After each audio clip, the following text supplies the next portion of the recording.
Hello guys, welcome back. It's Word.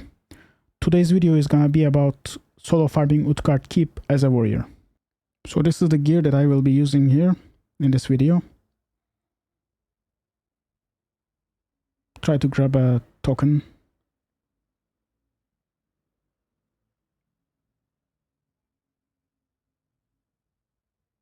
Quickly trying to show the gear. The enchants are not ideal.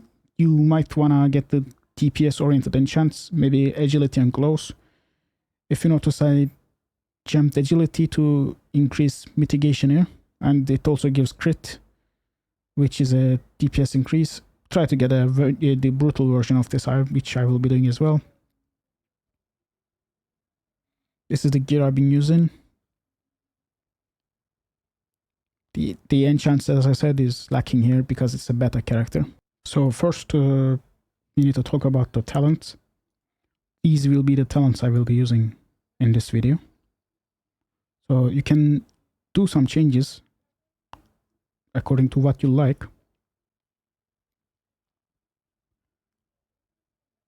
The things that are not debatable here is that one is Unrelenting Assault. This will reduce the cooldown of Revenge, which is our main DPS ability. And I would say you also have to get the Sweeping Strikes.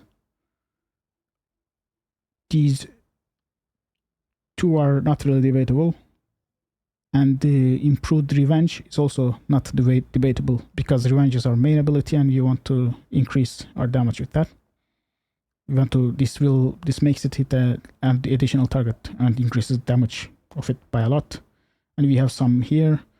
Some options that you can go for would be that you can go for this. This is an option. Maybe if you have like less armor, but I don't really think it's gonna be worth it. Apart from that, maybe you could go down to get Concussion Blow, which means that you need to sacrifice some talents here. You can sacrifice this for that as well, which I don't recommend. This talent on itself is like a decent one. One thing to keep in mind is that you always want to use Sweeping Strikes on cooldown. It is a 30 seconds cooldown and 30 second lasting ability, so you can have the buff always on you. So that's a good information to know, and since we have the glyph, we always are gonna have it up. We have the ability to have it up always.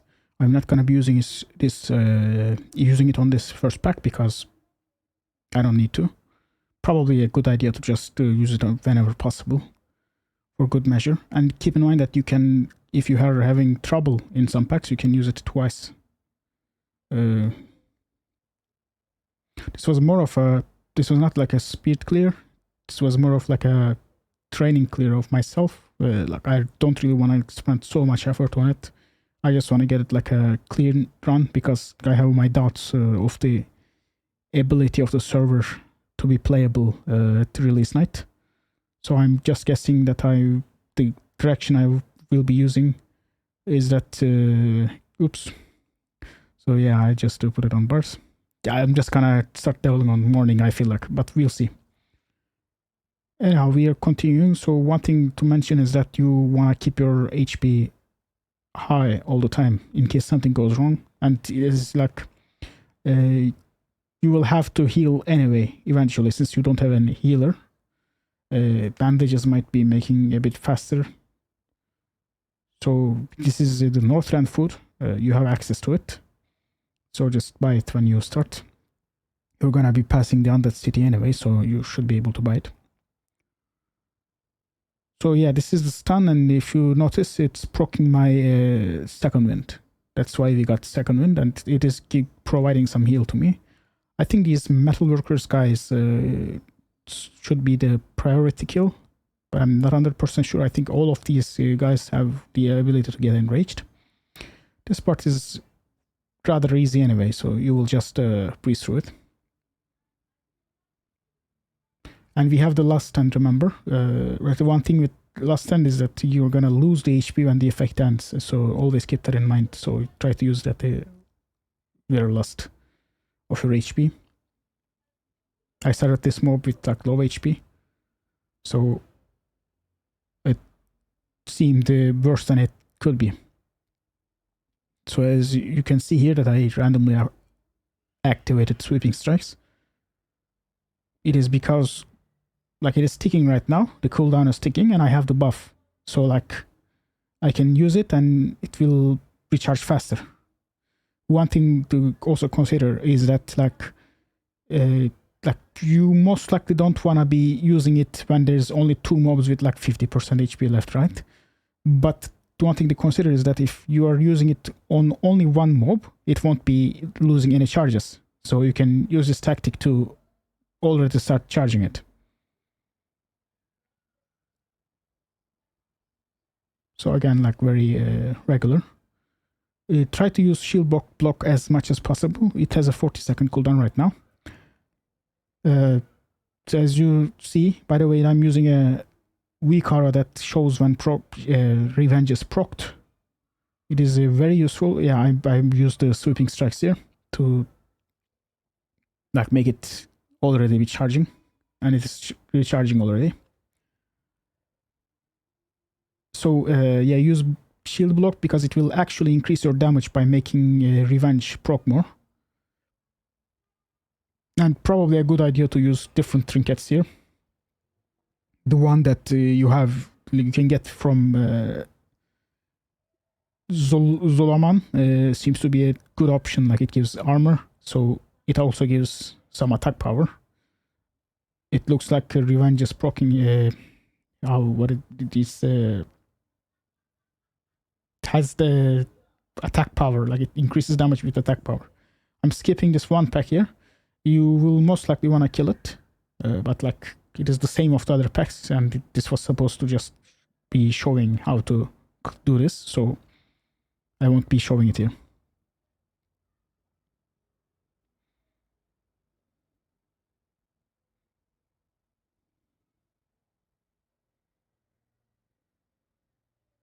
Getting full HP again. So these Proto Drakes don't seem to be worth it X-wise, because like they take a very long time to kill. And my current kill speed here in this video is not like I'm not getting dungeon capped here in any way, at this level at least. Maybe later levels the story might be different.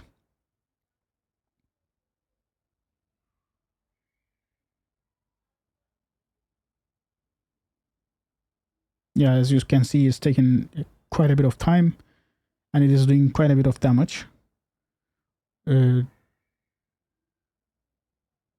the one thing that I can say here is that, so like if revenge is procced, you want to use it, but if it hit you already and you don't have a revenge up, that's when you wanna use the shield slam. And another thing that you use shield slam for later on is to dispel the mob's abilities.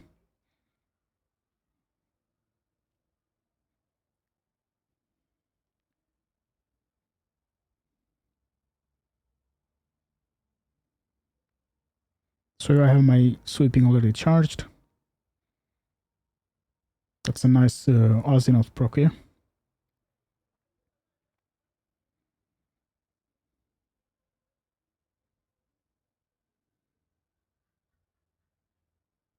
That buff is maybe dispellable. The Proto Drake is a buff. I haven't checked it.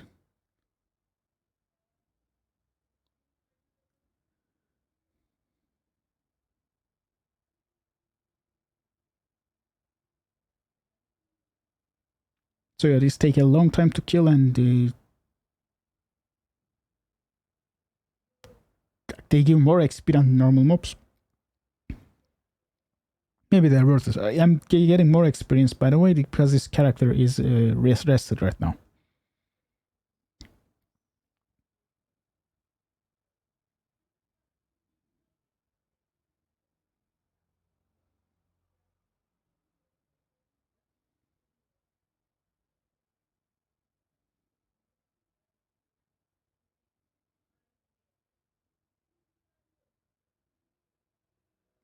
So maybe these are not skippable at 70, but they will also be it's more likely that they will be skippable since your level is gonna be more, you will be higher level.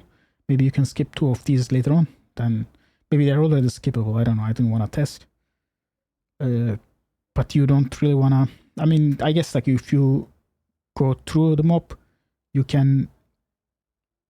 If you pull that, you kill that. If you didn't pull that, like most likely it's you can take it with 0 risk. But yeah, we're wasting some time here.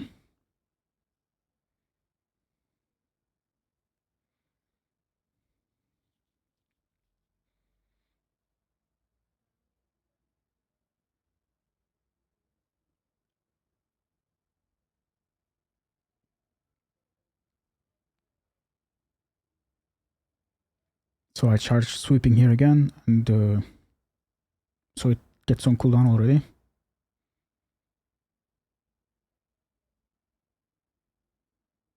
This throw ability is kickable, by the way. You probably want to kick this guy. Notice that I'm attacking the big guy because I want to use the small guys as a revenge procer. And they're not really doing that much damage anyway. I'm using the trinket from Shattered Dolls. The one that gives me HP when I block something.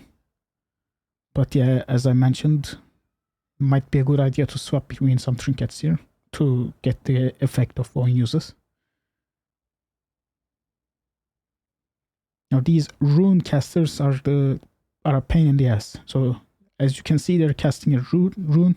There are like 2 runes. This one is the fire one. As you can see, he buffed himself, but I hit it with shield slam and I dispelled it. And now I'm doing it again. The sticking bomb is also kickable, but you can just outrange it, so you can avoid it that way. But the issue with rune is the fire rune does a lot of damage, and if it casts one early on, you might die. This is what I found. The other rune, like you can see the thing is like the yellow one is the defense rune, the fire rune is the red rune. The defense rune gives a lot of absorb, only has that ability. But the one thing is, as far as I understood, one target can be buffed with 2 of them, and you can just die because of this. But if you keep this under control by kicking them and dispelling the rune, you will be fine. Also, I think there is some randomization in these packs, because I'm pretty sure I saw some double runecaster packs. I'm not sure if I saw any. Maybe there's one in this run as well. So yeah, the other dude is shielded. I don't really care about this. All I want here is to kill Runecaster. So I'm not dispelling that. It casts on another one. I again don't care that much about that. Dies. Yeah. As long, like right after the Runecaster guy is dead, we're chilling.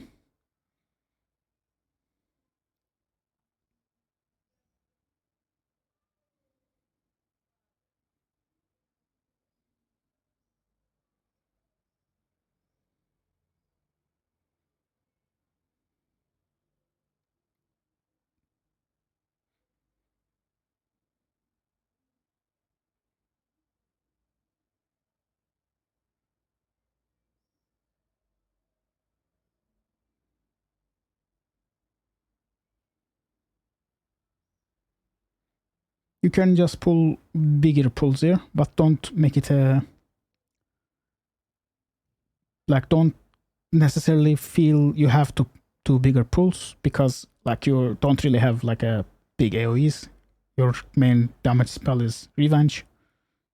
So you're like hitting, and there's Cleave, of course. Cleave hits 3 targets, and Revenge hits 2 targets. Cleave being that with the glyph that we are using. So yeah, don't feel that you have to pull more. Just if you feel like you can pull more than once. It will make your Revenge proc faster, but you will start taking some damage, which will mean that you will lose some time by eating or bandaging or whatever.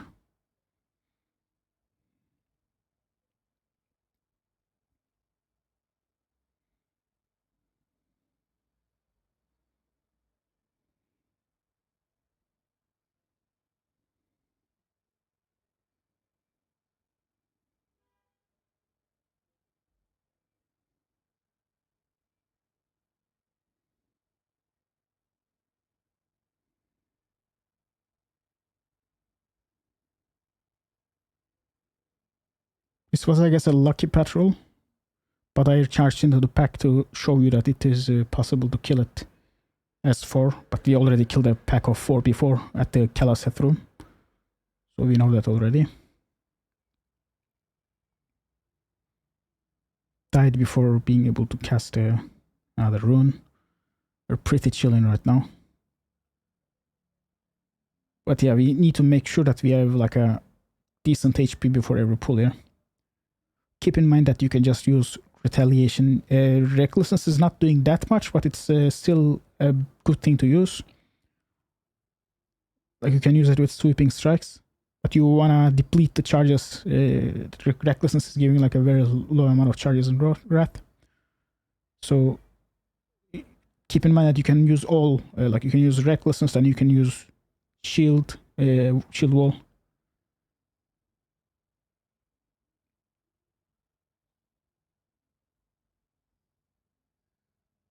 That's the fire rune that does damage. We should dispel that again with shield slam.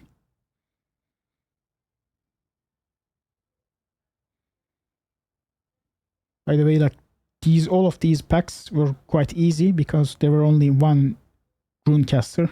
If there is 2 rune caster, it is not really gonna make it much harder, but like it is compared to this, it is much harder, but it's not gonna be actually hard. I don't think so. But you need to control the pack. Like if you don't kick the fire shit or something, like it can become an issue immediately.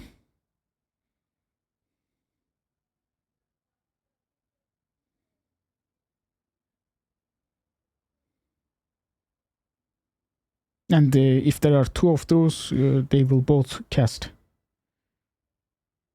Also, their patterns seem to be casting pattern. Another dispel here with the shield slam. Their casting pattern seems to be disrupted. Like if you stun them, they don't insta try to cast another one, and they don't cast. Like the thing is, it's kind of RNG if they want to cast fast or not is the issue. So like if you get 2 of these and if you lose control for a moment, you might have a problem. Another thing to consider is that like you can just use shield wall to actually increase your speed here, because if you don't take damage, you will eat half the time. But I would suggest until you're like very comfortable with the run itself, not to do it to gain speed. You wouldn't want to hit a wall. Like it's also there are also the cooldowns that can save you.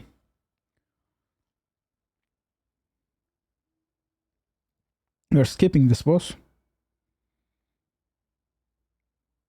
Again, I don't think there is any benefit in killing any of the mobs here. Bosses here, not the mobs. So we get another type of mob here. Although the Heart Splitter mob is also a new one, but it is like kind of irrelevant. This guy casts, or girl. So I spell reflect here.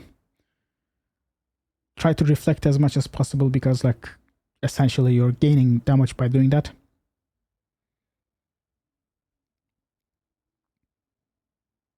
This throw ability is also kickable.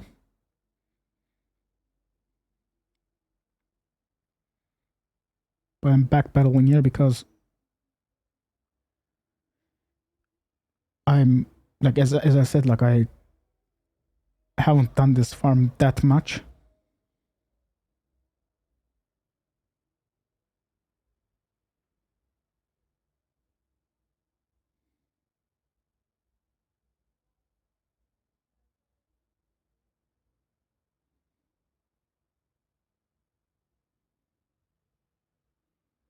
This pack has a caster and another caster. The spiritualist dudes can actually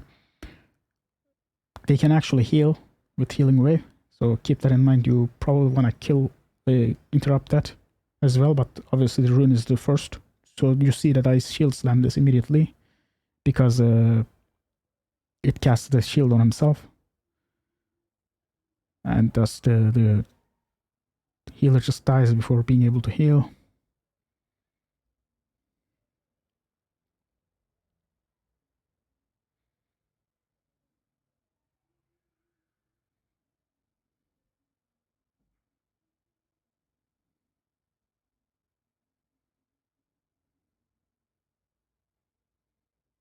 Okay, girl is talking to a work.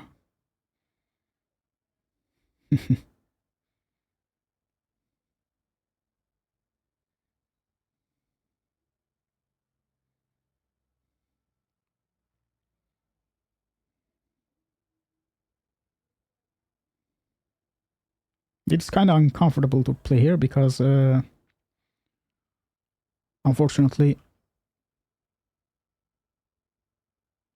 there is a little bit lag in PTR.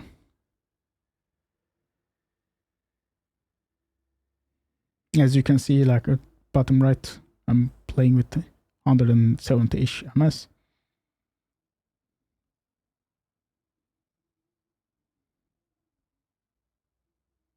Remember, if you cast some ability at the end of the bar, in general, the mob is essentially doing nothing. Like, let's say it casts it for 2 seconds, and you cast, it doesn't get any benefit from it. But if you kick it immediately, if you interrupt it immediately, then it will immediately start attacking. Therefore, you are not taking that much away from the mob, contrary to kicking late.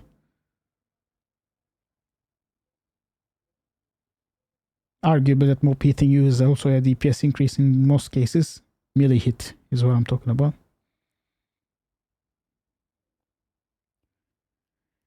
And that's the last pack.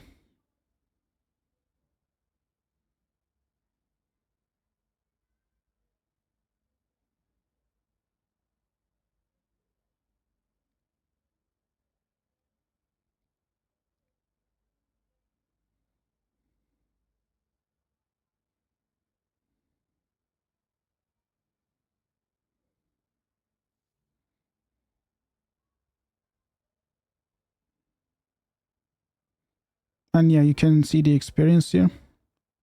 That number is a rested amount, of course. But you are getting like, if you cut it down by half, you're getting like 600k per hour-ish experience here. And you can make it a lot faster. Alright, that's it for this video. I hope you guys enjoyed it. If you liked the content, be sure to subscribe for more. If you liked it, press a like button, and see you guys around.